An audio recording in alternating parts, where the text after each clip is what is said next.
Welcome back to The Price of Business. I'm your host, Kevin Price, talking about you and your business. Tony Powers, and we continue with him on this, the final segment of today's program of The Price of Business. He's with italkradio.com, and I love the great work he does over there. italkradio.com, and radio host of Powers to the People.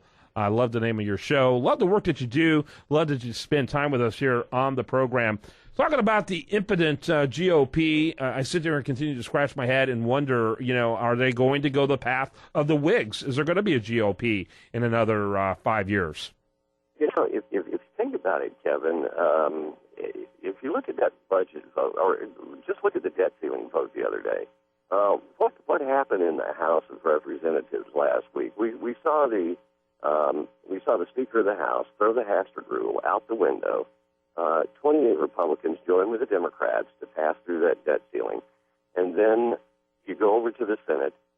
They scream at Ted Cruz and say, oh, you can't do this. You're going to make us look bad. We can't shut down the government. You're going to make us shut down the government, which would never have happened. They gave up raising the debt ceiling without getting absolutely any thing from the Democrats, any cuts in spending, any kind of compromise at all.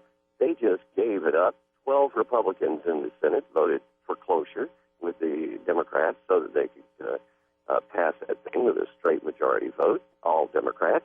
And then they turn around and vote against the very thing they voted for closure for, so they could go back to their constituents and say, well, I voted against raising the debt ceiling. No, you didn't. You voted for closure, which allowed that vote to come up. And they keep wanting us to buy their stuff. And the sad thing is, you have the tail wagging the dog. You got about 45 Republican senators. 12 of them are voting with the Democrats. You have close to 200 Republicans in the House. 23 of them vote with the Democrats. So you've got the establishment, which is the tail. It's just a small percentage of the party wagging the dog, which is the conservatives. We need to change leadership. Desperately. We should have got a different leader in January of 2011, because let's face it, we wouldn't have won the House. Republicans wouldn't have won the House if it weren't for the Tea Party in 2010. We should have won the leadership of that, because it wouldn't have happened without the Tea Party increasing those numbers. Oh, Mike Pence should have been chosen Speaker of the House. The congressman who's now the governor, he should have been Speaker of the House. Yes, he should have. He would have been a great speaker.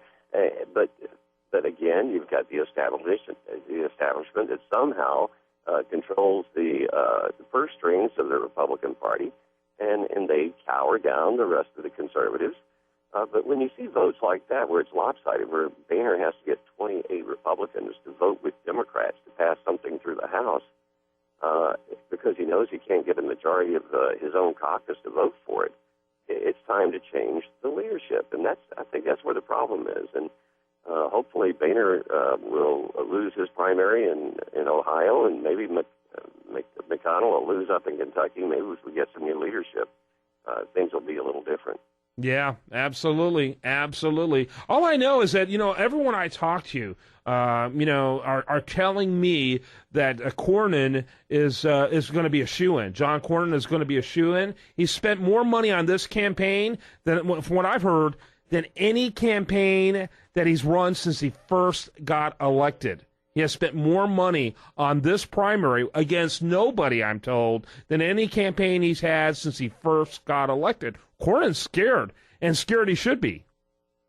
Well, and actually, if you look at his poll numbers, he's not doing very well to spend that much money. So maybe there's hope. Yeah. If he gets in a runoff, you might get a kind of another Ted Cruz situation there. Yeah, Cornyn is. I think Cornyn is post-toast if there's a runoff, because establishment politicians will come out en masse on the elections that they should have to go to, and they're very tired, weak minds, which are the primaries themselves.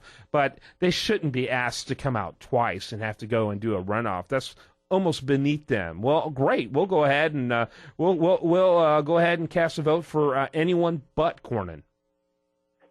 Well, who do you have that's looking good out there next to Cornyn? Steve Stockman isn't actually holds an elected office, and so he's a congressman, Congressman Steve Stockman. But there's several who are running, and there's a few that are I consider credible, including Stockman.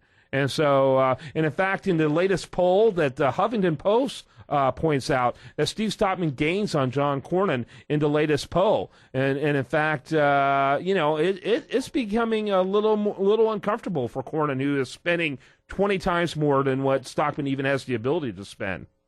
Well, over in South Carolina, a similar situation happening with Lindsey Graham.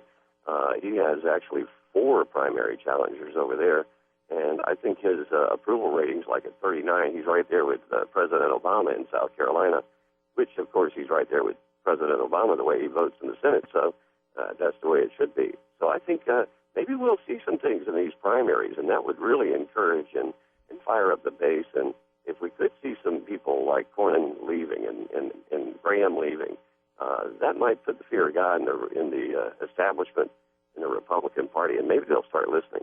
Yeah. Interesting here. According to this survey, 43% of likely Republican primary voters favor Cornyn. You know what? 43% isn't 50. And he desperately needs 50 to avoid a runoff. In fact, that's a big gap from 50. While 28% favor Stockman alone. That's pretty huge for one of the 8 candidates to have 28%. That's pretty amazing. Oh, that is amazing. And I think if Cornyn gets in a runoff there, you may see, I think you will see the same situation that we're looking at over in South Carolina. If they get in a runoff, I believe that the challenger wins every time. Well, especially in this situation, I agree with you entirely. I mean, it is just so hostile to incumbents. It's not even funny. italkus.com. That's where you can find my good friend, Tony Powers. I love getting him on the program. I love doing your show. Look forward to figuring out how to expand and for us to both do more media together in the months to come. Thanks so much, as always, for being with us. Oh, my pleasure. Thank you, Kevin. I want to thank the listener, of course, for being with us as well. Do want to remind you, best content here, it shows up over there at usdailyreview.com. While there, make sure you like it on Facebook, follow it on Twitter. Have a great rest of your day. Let's spend it right here.